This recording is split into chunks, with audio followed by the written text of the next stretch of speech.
look at some of the waste, fraud, and abuse that's being uncovered by DOGE and the people at DOGE. These are young, often young, but super brilliant people, incredible computer scientists and other things. And they're finding levels of fraud and waste and abuse like I think nobody ever thought possible. President Trump praising the super brilliant people at DOGE as the cost-cutting crew put Uncle Sam through a financial colonoscopy. DOGE now estimates they've saved taxpayers $55 billion in counting. The brains behind the operation, Elon Musk and President Trump chatting with a man named Sean Hannity. In an exclusive interview that airs tonight at 9 p.m., Musk noting how he went from a liberal saint to the Antichrist. I used to be adored by the left, you know. Yeah, not anymore. Less so these days. They call it like Trump derangement syndrome. Yeah. And I didn't, you don't realize how real this is until you can't reason with people. So I was at a friend's birthday party in LA, just a birthday dinner. I have to mention the president's name. And it was like they got shot with a dart in the jugular that contained like methamphetamine and rabies, okay? And wow! And I'm like, what is wrong? Guys, you can't have a normal conversation. Yeah. And it's like they become completely irrational. Proving Elon's point about methamphetamines and rabies, Democrats are still going after DOGE like a bunch of frothing animals. DOGE, I call it the Department of Government Inefficiencies, is causing a reign of terror, chaos across the federal government. If it's an emperor Republicans want this President's Day, maybe it's about time they just say that and drop any and all pretense, because Donald Trump sure has. DOGE and Elon Musk and his army of hackers pose a grave risk. And there's such a difference, though, between perhaps trimming government, reshaping government, and dismantling government. Nothing is secure right now, and the government is not being remade to be efficient. This is an effort to destroy it. Well, at least she's not doing math anymore. Do you remember that? Yes. Yes. Look up, what's her name? Mara Gay? Mara Gay and math. All right, so Harold. Yes, sir. What's interesting about you is you do not have the reaction that other Democrats and liberals have towards Trump. You're not irrational and you're not emotional. And I'm always curious, is that your own personality, or have you applied a filter to your mind that makes you navigate this so you don't go crazy? I think you could help your peers by explaining how you look at Trump and perhaps Musk. Maybe a little bit of both. Hope everybody had a great weekend. It's I don't good to care be about back. that. Good to be back around the table. I tried not to be hysterical about things, regardless. And there have been times in my life I've had things presented at me when probably should have been more hysterical, but I try not to be. I think you said it well. The $55 billion that Mr. Musk and his group has found so far, I put that in the context. One, that's probably $50 to $60 billion we should not be spending that we can save. You won't find any American, I think Democrat or Republican, who is advocating for waste, fraud, and abuse. So there's that one category of people. A great friend of mine over dinner was sharing this with me, how he looks at this.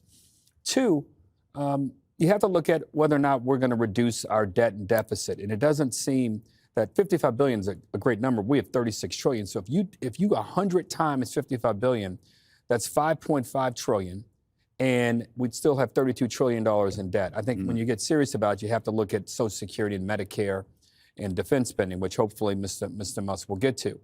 But your larger point, your larger point, Greg, is that I think Democrats, they're still punch drunk, and you've said this before, from the race. The race was just a few months ago. President Trump has only been in office for less than 6 weeks.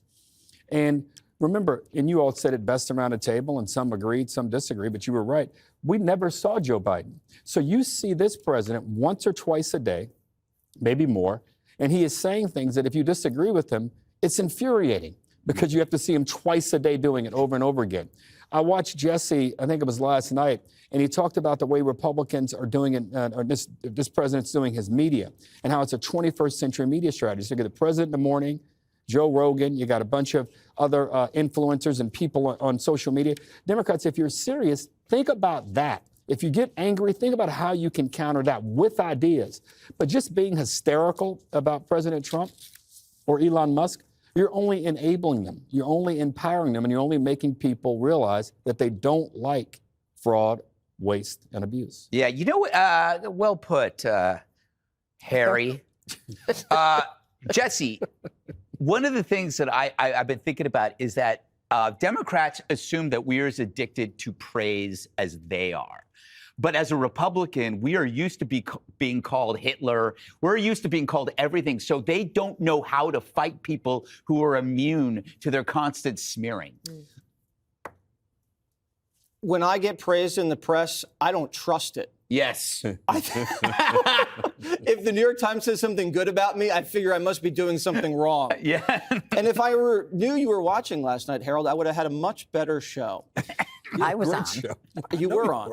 You were. It was a great show. So you were watching for the judge, probably. I got it. You guys have a thing. You know, you're hearing about the Trump derangement syndrome, and you know, Greg, what you put inside your body with food, what you put in, what you get out. Same thing with your media diet. The Democrat media diet is ultra-processed news. You get Maddow, 60 Minutes, New York Times, and it makes them sick. What they need is a healthy, balanced diet. Little filet of Fox, a side of Joe Rogan, sprinkle a little Musk on top. You'll feel better and you'll think better. And right now, they're not getting the news and information that we're getting. If you just think about the government for a second, Nancy Pelosi's making more money than Warren Buffett. SEC is asleep at the wheel. The DOD's losing $6 billion in Ukraine. Catholics are harassed. Pete Hegseth just got audited. You go down the list. It's a mess. And if you touch it, they're scared because they think it's their government. And they think it's their money. The way they talk about it, it's like the DNC is being audited. And in a way, they're right, because everybody that works in the government's a Democrat. So the way they recycle money is they tax it, they take it, and they give it to the Democrats. And then the Democrats win elections, and then they hire more people to work for the government. Have you noticed any Republicans complaining about not getting federal money? Where are all the right-wingers that are getting $40 billion for a study? Where are the Second Amendment groups that are getting $13 million for a hub for Second Amendment rights? It doesn't exist. Or what about the countries that are supposedly getting help from USAID? They're not complaining. No one's complaining. It's almost like they don't even notice the money's gone because a lot of it's stolen. If you were at CNN and you slashed 10% of the CNN headcount, what would happen? You turn on to see Wolf Blitzer, you wouldn't see Bars and Tone. You'd see handsome Wolf Blitzer doing the news. You could cut 10% from any company. Not and it probably wouldn't make it. Not this one. We are so lean and mean. This is the leanest company I've ever seen. You've overstepped the line. I'll take 10% of your salary. Yes. Yeah. Well, Gutfeld staff could lose a few headcount. But other than that, if you're $36 trillion in the hole, you can't tax your way out of it. You got to do something else. You did say something that is rare for you, brilliant. Ultra-processed news, which means you need raw, organic news. That's the solution. Judge, you know what I loved about Musk? He was talking about his former popularity, and it's almost like he saw his praise and popularity as expendable. I'm going to spend this in order to make the world better. He knew this was going to happen. Yeah, he did know it was going to happen. And you know what? But my understanding of what he did with the patent for the electric vehicles is that he gave it away. You know, once he discovered it, even though he had a patent, he said, here, take it. You make one, too. You know, that's the kind of guy that he is. And, you know, I think it's really hysterical. I mean, these Democrats, when you talk about Trump to them, it's like they go feral, you know, like a cat. It just goes wild. It blows their brains. And Musk gets it. He understands it. But I think that what Musk has done is he's doing something that no one else wants to do. He's doing something that Congress was never able to do. And then you get these MSNBC hosts like Nicole Wallace who say that, you know, President Trump is being an emperor and the congressional oversight is the way to go, as if that worked. Nobody wants to do this job. This is a challenge for Elon Musk. This is a guy who's up for the challenge, who's smart enough, who knows how to do it, knows how to get it done, and is getting it done in Trump time. Okay. And I just want to say one thing about this. Congressman Vindman saying it's a reign of terror for these federal employees. How absurd is it that because you have to go to the office, they're saying you're being, they're watching you and it's a reign of terror, as if working in the office means you're subject to surveillance. I mean, these people think they're entitled to a job. They think they have the right to work from home. And it is a manufactured narrative. And these people are making themselves crazy when right now a federal judge has just ruled that DOGE is just fine. And this is a judge who doesn't have any favoritism toward Donald Trump. She said, I'm not going to give them a temporary restraining order, the 14 attorney generals. You haven't showed me imminent damage, imminent harm. Dana, it is interesting. It's like, I think that Musk is gravitating towards the kind of the Republican world because it's an acceptance of unpopularity. You don't get lavish praise for making adult decisions. You have to, you're in government, you take other people's money and you give it to people and you get praise. Well, a conservative, no matter who you are, you start with a credibility deficit in the legacy media, right? So then you have to kind of crawl your way up to maybe get to where Jesse can get praised in the New York Times, and they smack you back down into your hole. The last 4 years, the Democrats were able to use EPA and Department of Education and USAID to put money in that helped groups that supported them. And that's not a conspiracy theory. That was reported in the AP as part of the ultra-processed news diet. But when you said that, Jesse, it really made me think about sometimes when you're talking to somebody on the other side, it is shocking the things that they don't know. Now, maybe they think the same thing is true about us, but I feel like I read a lot. No, we have to read both. They don't. You have to. There's no shortcut. You have to read it all. Yeah, that's what you notice if you're following Bill Maher's trajectory. It's him discovering the other side of the news, and he's like, "Oh, I didn't know that. I didn't know that." And it's interesting to see that gradual enlightenment. Isn't that great? Wonderful thing. Wonderful. I thought that was a great segment, much like my new clipboard from Cole. Thanks, Cole. From Cole? Yeah, no, from Cole. It's a Midwest engravery. Where am I? Yes. Midwest engraver. He's got 7 kids, so buy stuff. Department of Government Efficiency, or DOGE, facing a number of legal battles, most of which are coming from Democrats up in arms about DOGE decluttering the federal government. White House Press Secretary Caroline Leavitt will join us, as promised, to react to the pushback against DOGE. But first, senior White House correspondent Peter Doocy's live on the North Lawn. Peter, how much have taxpayers saved because of all this work on the part of DOGE? So far, in the neighborhood of $50 billion, Sandra, and officials here are claiming that things are about to get much bigger if they can make some major changes, because they are saying that the first look at the Treasury Department has revealed that $4.7 trillion worth of payments at Treasury went out the door without a Treasury account symbol, which is similar to a billing code. And that means that $4.7 trillion is basically untraceable. You're looking at somehow some of these bureaucrats from D.C. that have never left, but then make hundreds of thousands of dollars and are somehow worth tens of millions of dollars, close to $100 million in certain circumstances. Do we believe that there's a chance that they could be funneling these to NGOs with interest? Yes, we know that happens. Elon Musk posted about allegations of Social Security fraud. My rough estimate is that it's 80% lack of competence / caring and 20% fraud, but that's still a lot of fraud. There are Democrats, though, countering the fraud is actually by billionaires at the White House trying to help billionaire friends. Corruption's up. Chaos is up, and yes, prices are up for Americans. And that's why we are standing up against this effort to basically put their tax cuts for billionaires on the backs of working people, whether it's Social Security or whether it is prescription drugs or whether it is housing or child care. The acting head of the Social Security Administration is leaving after a disagreement with DOGE engineers about access to sensitive taxpayer information. She had been the acting SSA administrator since January 21st, one day into Trump's term. Sandra. All right, Peter Doocy live at the White House for us. Peter, thank you. John. All right, for more on DOGE's work so far, let's bring in Carolyn Leavitt, White House Press Secretary. Carolyn, great to spend the afternoon with you. Appreciate you coming on.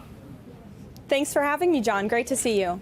So the Democrats, as we know, have got their hair on fire complaining about DOGE and cost cutting. But if we go back in history, Barack Obama announced something very similar back in 2011. And then if you go all the way back to 1993, remember when Al Gore and Bill Clinton said this.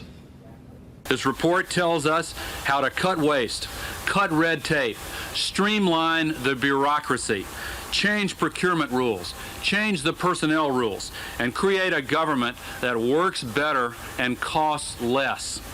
The Reinventing Government, or RIGO report, aims to save $108 billion over 5 years through eliminating scores of wasteful programs and regulations. Among the 800 recommendations, eliminating 12% of the federal workforce, merging some government agencies like the FBI, the DEA, and the Bureau of Alcohol, Tobacco, and Firearms, closing hundreds of government offices outside Washington. I don't remember Democrats complaining about that, and they wanted to cut twice the number of federal jobs that President Trump does.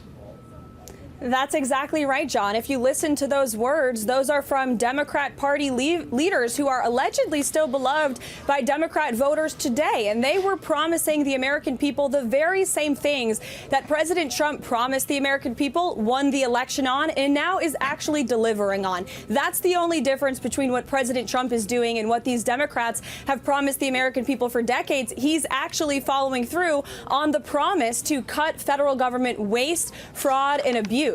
And this is the first president to actually do such a thing, and the Democrats are up in arms about it. But our country is going bankrupt, and President Trump is not going to sit back and allow it to happen. Caroline, can I ask you for a clarification? Sandra here, by the way, and thanks for coming back on with us. It seems there's being a lot made of what Elon Musk's role is actually at DOGE. The president has introduced him as the head of DOGE multiple times in interviews, yet there's this affidavit that we've been able to get our hands on here that the press has as well. That it contradicts the White House claim that he's the head of DOGE. This affidavit actually says he doesn't work for DOGE at all. Reading directly from it, it says Musk is not an employee of the U.S. DOGE Service or the U.S. DOGE Service Temporary Organization. That's according to the director of the White House's Office of Administration. So what is his role at DOGE? Sure, I'm happy to clarify. Elon Musk is a special government employee here at the White House, serving at the direction of the President of the United States, Donald Trump. Elon Musk has been tasked with overseeing DOGE on behalf of the President. And DOGE employees, DOGE folks, have been onboarding at respective agencies across our federal bureaucracy as political appointees, just like any other political appointee gets on board with the new administration with the changing of hands, and those individuals are helping the secretaries at all of our agencies that have been nominated and confirmed by President Trump in the United States Senate to cut waste, fraud, and abuse at these respective agencies. So that's the way DOGE has been set up, and that's the way it will continue to operate. All right. Well, let's come back to the plane crash in Toronto that happened yesterday, and the fact that Democrats seem to be pointing the finger of blame at the president. I'm not quite sure how you make that connection when the crash occurred in a different country. But here's what Chuck Schumer said. He said, quote, "To those asking whether it matters that the plane's destination was in Canada, the flight took off from Minneapolis. The FAA was still responsible for inspecting the aviation equipment, and Trump just let go of FAA safety specialists." We have no idea what caused this crash. We have some video of it coming in for a hard landing, but we don't know if it was a failure of equipment or if it was weather, if it was pilot error, or if it was something else. And yet you get the minority leader in the Senate immediately pointing fingers at the president. Your response? It's incredibly irresponsible for Chuck Schumer to say such a thing when the investigation is still underway. And as you rightfully pointed out, John, this crash unfortunately took place in Canadian airspace with Canadian air traffic controllers overseeing it. And the facts about the FAA are that no air traffic controllers have been let go by Secretary Duffy or this new administration. In fact, Secretary Duffy has put great emphasis on hiring the best and the brightest air traffic controllers who want to be part part of the FAA, and President Trump signed a very strong executive order to ensure that the FAA and all federal government agencies are focused on merit and skill-based hiring. We want the best and the brightest, the most competent individuals in positions, especially of public safety at the FAA, the Department of Transportation, and all departments across this federal government, so we can best serve the American people. So while Secretary Buttigieg and the Biden administration sat on their hands when it came to aviation safety for 4 years, this administration is taking it seriously and is actively recruiting the best and the brightest to join this very important field. Caroline, we know that Marco Rubio, the Secretary of State, has been having some critical meetings overseas, Saudi Arabia. We've got Steve Witkoff joining him as well, Mike Waltz. What can you tell us is coming from that? He seems to be putting out some optimism that things may be getting closer to an actual deal being made. I'm so glad you asked, Sandra, because this is a truly monumental step towards peace in the Russia-Ukraine war. At the direction of President Trump, Secretary Rubio, a special envoy Steve Witkoff, and our national security advisor Mike Waltz spoke to the Russians today and made significant steps towards peace. This is the first step of many. And I'd like to point out that our administration, including President Trump himself, has been in direct correspondence with the Ukrainians as well, including President Zelensky. President Trump also talked to our European allies yesterday. He had a phone call with France's President Emmanuel Macron. Next week, the Prime Minister of the UK will be here at the White House. And so we're ensuring that all parties are heard. But you have to speak to both sides of the war in order to truly negotiate a deal and problem solve. And this is a significant first step towards peace. Again, when the previous administration had no negotiations, no discussions, really no diplomacy in this effort, President Trump and his team are taking significant steps with just being here for 4 weeks. I want to ask you, if I could, Caroline, about New York City Mayor Eric Adams, who is the subject of a meeting today that Governor Kathy Hochul is having, which a lot of people are reading as whether or not she should remove him from office. A federal judge has just asked the Department of Justice to come into court and explain why the charges against him were dropped. Democrats are suggesting there was a quid pro quo involved here, that in exchange for cooperation on immigration, the DOJ would drop the charges against Eric Adams. He has denied that. What do you say?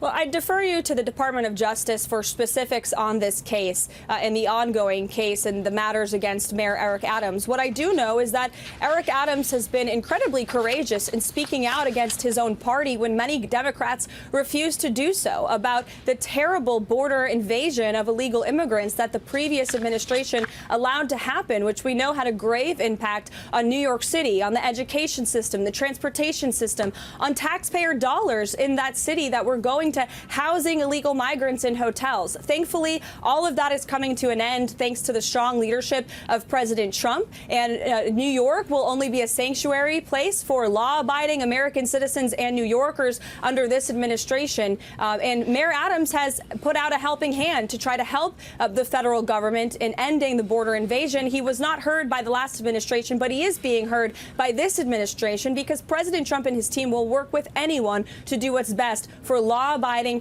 tax-paying American citizens. Well, Caroline, we've been carrying your press briefings live here on America Reports. We look forward to the next one. Thanks so much for joining us. Thank you. Thanks, guys. All right.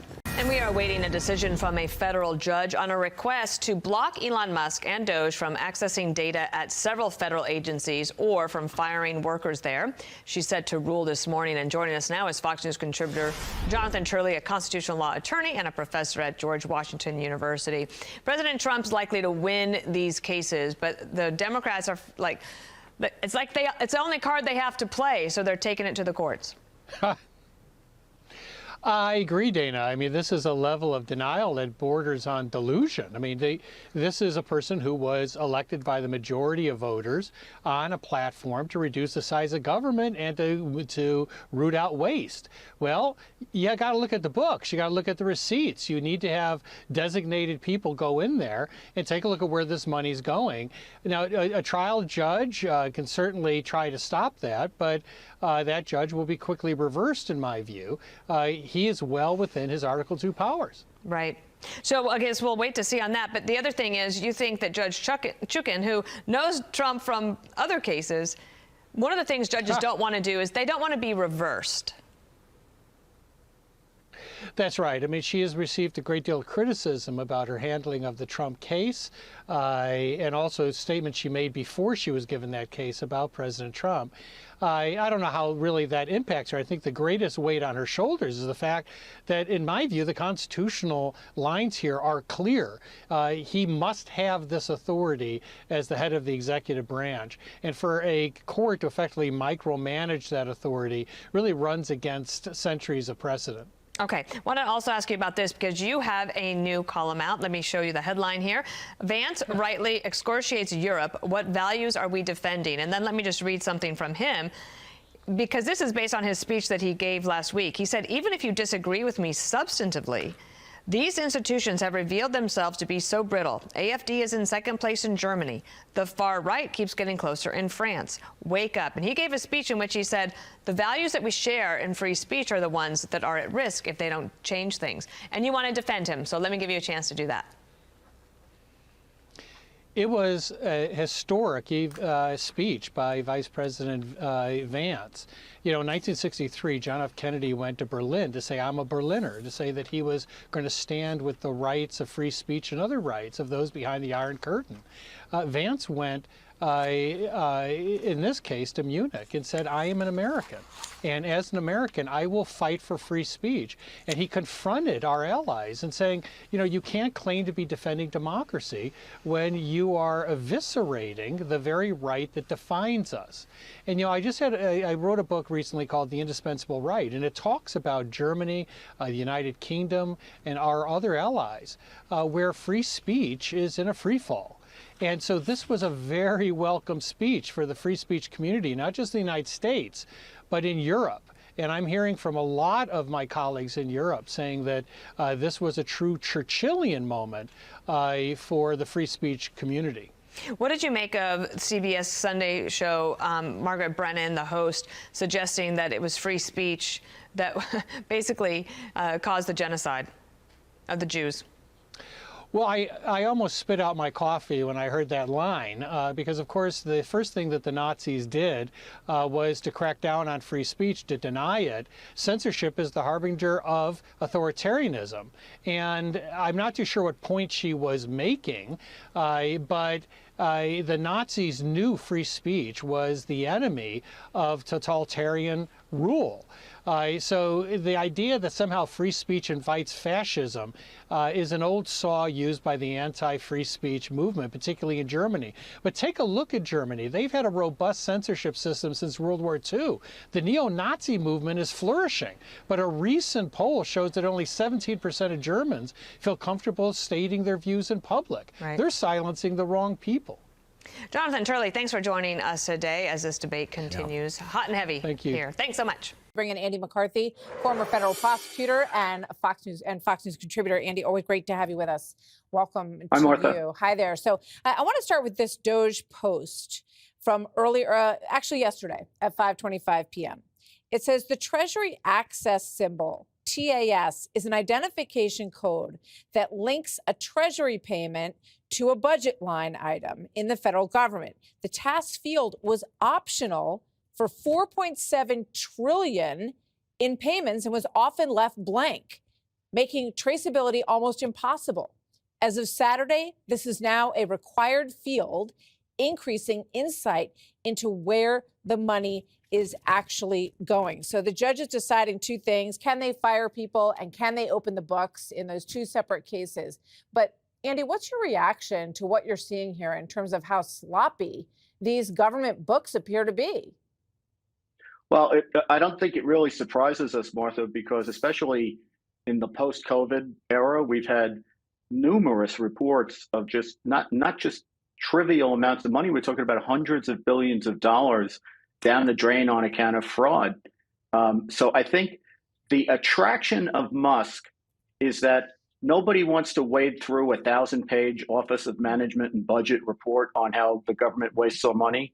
But he has drawn public attention, and that post that you just talked about goes to the heart of what's important here, which is improving accountability and getting the public to be aware of what the government's actually doing with the money. He's making people think they're not as powerless in this as they thought they were. Absolutely. And I can't help thinking, Andy, when I see these attorneys general in these states, these 14 states suing to keep him out of the books. And I'm thinking, why isn't there a taxpayer class action suit suing to get their money back when it's been so obviously mishandled? I mean, put up the billions of dollars. The Government Accountability Agency says it's likely the federal government loses between $233 billion and $521 billion annually to fraud. So why don't the taxpayers sue to get this money back, Andy? Well, how about they even elect better people who won't spend it like this? That might be a more direct approach. But I think, Martha, what we're seeing here is the progressive project in the United States is basically to disconnect accountability from government action. And what Musk is trying to reestablish, and President Trump, of course, is that people are accountable for what they're doing, and we can actually claw some of it back. Yeah. I want to play two back-to-back sound bites here quickly, if I can, guys. The first is Elon Musk in the Oval Office talking about what they've found so far in Social Security. And then Mara Gay talking about the fact that she thinks all of this is designed to destroy the government. Watch. There's crazy things like just cursory examination of Social Security. And we've got people in there that are 150 years old. Now, do you know anyone that's 150? I don't. Okay. They should be on the Guinness Book of World Records. They're missing out. So, that's a case where, I think they're probably dead. Nothing is secure right now, and the government is not being remade to be efficient. This is an effort to destroy it. And I think that is the core message that Democrats need to be explaining every day in great detail. This is not an effort to make things more efficient. I don't know, Andy, how these people are sticking up for people who are 150, receiving obviously fraudulent Social Security checks. And they're like, oh, yeah, don't pay attention to that. They're trying to destroy the government. Your thoughts? Well, the government's not being destroyed. What's being destroyed is the pretext or the facade over government activities which have allowed progressive governments to shovel money to progressive NGOs and the whole scheme that goes on in order to sustain a lot of the political activity that they do. And I think Trump is trying to show that you can run the government efficiently without having that scam go on. Yeah, and as you point out, the people's biggest recourse is election. Time after time, it has not resulted in anything at all, even when people promised this kind of shakeup. So we'll see where it goes. But everybody's restless. People are pretty restless over it. Thank you very much, Andy. Right. Always good to see Thank you. Thank you, Andy McCarthy.